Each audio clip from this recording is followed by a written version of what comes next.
जब आपको वोट डालना हो तो आप हिंदू हो जाते हैं, या जब दंगे हो उस समय आपको हिंदू बना दिया जाता है। लेकिन जब शिक्षा की बात हो, जब रोजगार की बात हो, तब फिर आप हिंदू नहीं होते, तब फिर आपको जातियों से संबोधित किया जाता है।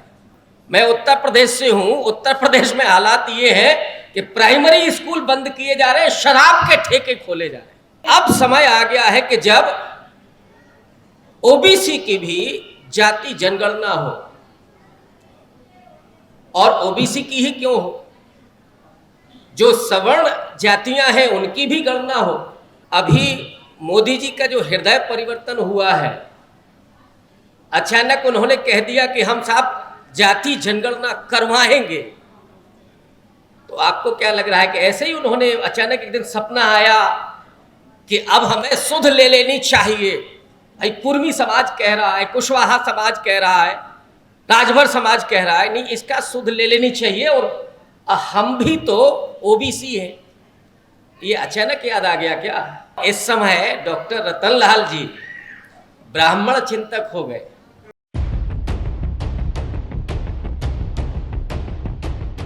मैं आमंत्रित करता हूं प्रोफेसर रविकांत, लखनऊ यूनिवर्सिटी के, बहुत ही मुखर वक्ता है और बातों को बड़ी संजीदगी से रखते हैं। उनका स्वागत है, आके संबोधन कर। बहुत शुक्रिया साथियों। मेरे बड़े भाई डॉक्टर रतनलाल जी कहाँ चले गए? हाँ, पीछे हैं। और मुझे बड़ी खुशी हो रही है कि पहले टेलीविज़न पर कुछ दलित चिंतक बैठते थे, जो दलित होते नहीं थे लेकिन दलितों की चिंता करते थे, और इस समय डॉक्टर रतनलाल जी ब्राह्मण चिंतक हो गए। और ये बड़ी अच्छी बात है कि वो जितनी चिंता इस देश के बहुजनों की कर रहे हैं, उतनी ही चिंता उस पूरे हिंदू राष्ट्र के फिनोमिना में फंसे हुए उन ब्राह्मणों की कर रहे हैं कि जो कलम छोड़ करके फरसा हाथ में लेकर के घूम रहे हैं। हम लोग तो विश्वविद्यालय से जुड़े हुए हैं। एक दौर था, और ज़्यादा दूर नहीं, मुश्किल से अब 1 दशक पहले, जब ब्राह्मण बच्चे आगे की कुर्सियों पर बैठते थे पढ़ने के लिए, आगे बेंचों पर बैठते थे। अब वो कहाँ होते हैं ये हम लोग जानते हैं, डॉक्टर सूरज मंडल जी जानते हैं। तो ये जो फोरम है, मैं सबसे पहले तो आयोजकों का बहुत शुक्रिया अदा करूंगा कि उन्होंने मुझे बात रखने का अवसर दिया।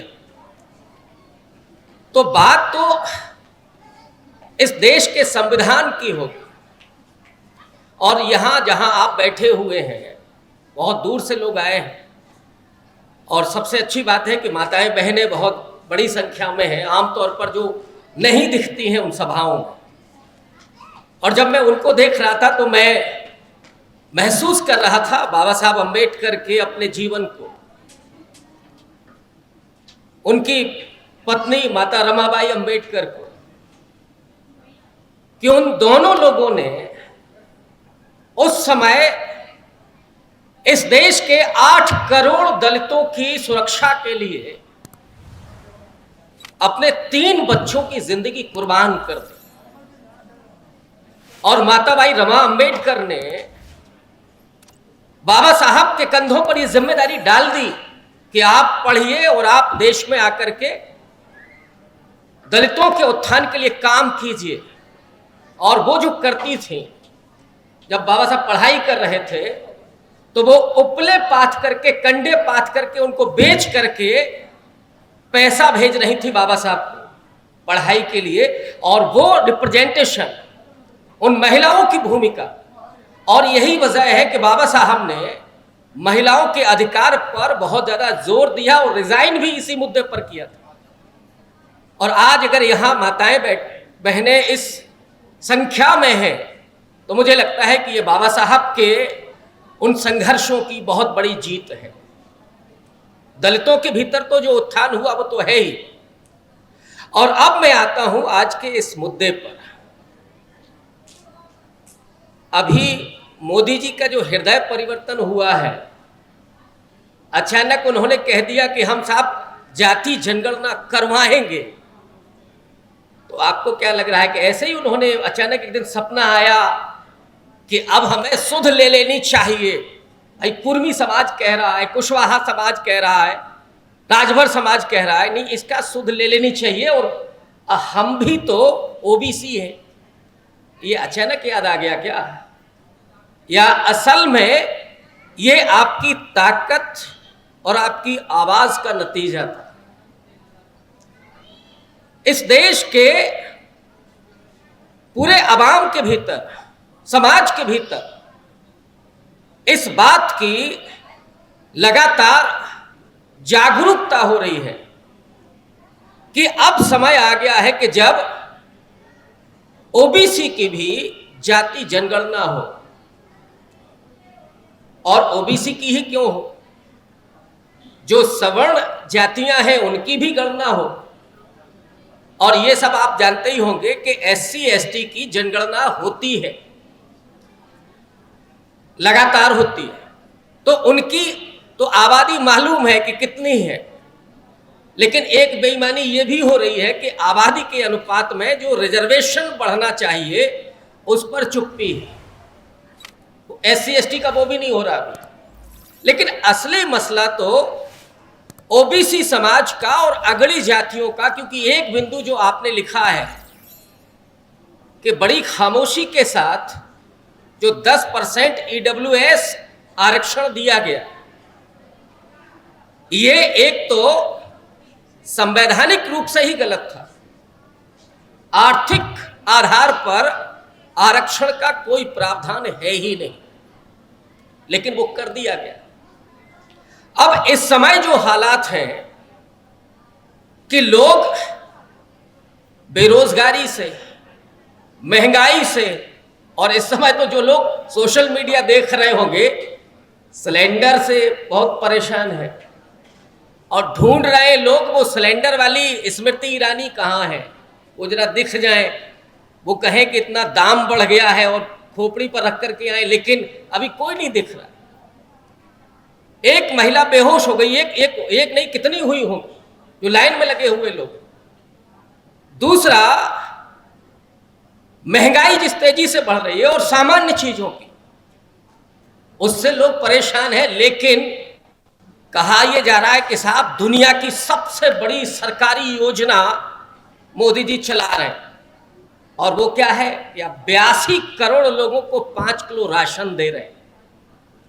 और अभी जिस हिंदू राष्ट्र की बात डॉक्टर रतनलाल जी कर रहे थे, वो असल में यही है कि आपको माने जो एससी एसटी ओबीसी माइनॉरिटी है उसको 5 किलो राशन पर केवल ला करके खड़ा कर दिया जाए, आप खाएं और उनकी आज्ञा का पालन करें।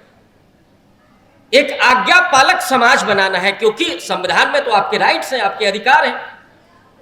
लेकिन जब आप अपने अधिकार की बात करते हैं तो वो पुलिस को लगा करके लाठियां भांजते हैं, और आपके हाथों में पकड़ा दिया जाता है, आपके बच्चों के हाथों में, कि अभी कोई त्योहार आए तो सेलिब्रेशन के लिए कितना पैसा है, और अगर आप कांवड़ लेकर के जा रहे हैं तब तो फिर आईजी डीआईजी वो फूल बरसा रहे। लेकिन आप मांगिए कि हमारे बच्चों को शिक्षा चाहिए, अच्छी शिक्षा चाहिए, और वो शिक्षा नहीं है। जो प्राइमरी स्कूल तो बंद कर दिए, जरूरत थी गुणवत्तापूर्ण शिक्षा की, बढ़ना वहां चाहिए था, लेकिन इन्होंने तो उसको भी बंद कर दिया। मैं उत्तर प्रदेश से हूं, उत्तर प्रदेश में हालात ये है कि प्राइमरी स्कूल बंद किए जा रहे हैं, शराब के ठेके खोले जा रहे हैं। तो एक जो समाज है उसको नशे का आदी बनाया जा रहा है लगातार, और एक जिस मुस्लिम समाज की बात की जा रही थी उसमें तो उनको डरा करके, लाठियां भांज करके, तो एक को डरा करके दूसरे को नशे का आदी बना करके आप काम करें। लेकिन असल में जिस मुद्दे पर हम लोग एकत्रित हुए हैं कि अभी जो सरकार बेईमानी कर रही है, कहा तो, लेकिन उसके बाद साहब इस समय जाति का कॉलम नहीं होगा, तो उसके लिए जो आपकी आवाज यहां से उठ रही है, मुझे लगता है कि इसको हम लोग दूर तक लेकर के चलें। और जिस मंडल पार्ट 2 की बात हो रही है, जिस सामाजिक न्याय की बात हो रही है, जिस संविधान को ठीक ढंग से लागू करने की बात हो रही है, उसके लिए आपकी जागरूकता, आपका संघर्ष और आपकी इसी तरह से एकाग्रता ये बेहद जरूरी है। अदरवाइज ये जो सरकार जिस पर तुली हुई है कि आप तो केवल एक छद्म हिंदू राष्ट्र, और वो कई बार लोगों को लगता है कि नहीं साहब हम तो हिंदू हैं ही, तो ये किसने मना किया कि आप हिंदू नहीं हैं? लेकिन हिंदू आप केवल 2 समय होते हैं। जब आपको वोट डालना हो तो आप हिंदू हो जाते हैं, या जब दंगे हो उस समय आपको हिंदू बना दिया जाता है। लेकिन जब शिक्षा की बात हो, जब रोजगार की बात हो, तब फिर आप हिंदू नहीं होते, तब फिर आपको जातियों से संबोधित किया जाता है। और इतना ही नहीं, आरक्षण का जो प्रावधान था, एक दौर था दलितों को सबसे पहले मिला, SC ST को, तो समाज में चलता था कि साहब ये तो सरकारी दामाद हैं। क्यों? क्योंकि उनको शिक्षा में और नौकरियों में आरक्षण मिला हुआ है। उसके खिलाफ भी पूरा नैरेटिव उस समय पूरा माहौल तैयार किया गया, और वो किसके मन में किया गया? OBC के मन में। गुजरात में 1970 के दशक में दलितों के खिलाफ जो दंगे हुए थे, जो हत्याएं हुई थी, उसमें OBC को इन्वॉल्व किया गया था। लेकिन जब 90 के दशक में वही OBC को आरक्षण मिलता है, तो ये सब OBC के खिलाफ खड़े हो जाते हैं, क्योंकि इनको ये बर्दाश्त नहीं है कि कोई दलित और पिछड़ा हमारे बगल में आकर के कुर्सी पर बैठ जाए। और मैं समझता हूं कि जो जिस बात को बाबा साहब ने कहा था कि राजनीतिक आजादी तो मिल गई है, लेकिन सवाल सामाजिक आजादी का है, सामाजिक लोकतंत्र का है। और ये काम आजादी के आंदोलन से और उसके बाद तक गांधी और अंबेडकर दोनों लोग जो कर रहे थे, अभी डॉक्टर रतनलाल जी ने नेहरू जी को भी कोट किया, तो ये जो दोनों लोगों का संघर्ष था और दोनों लोगों की जो समन्वित कोशिश थी, वो कोशिश लंबे समय तक तो चल रही थी, लेकिन जैसे ही ये लोग सत्ता में आते हैं, उन्होंने ये चक्र उल्टा घुमा दिया है और संविधान से वो अब मनुस्मृति की बात कर रहे हैं। तो इस समय आपको जागरूक होने की जरूरत है, और इसमें कोई दो राय नहीं है कि ये जो हासिल होना है, ये जो समाधान है, वो पॉलिटिकल है, चुनावी। और जब तक आप इनको हराएंगे नहीं, तब तक इनका दिमाग ठिकाने पर नहीं आएगा। तो आपको अगर इस लड़ाई को जीतना है, तो आपको इनको चुनाव में हराना जरूरी है। बहुत शुक्रिया। जय भीम।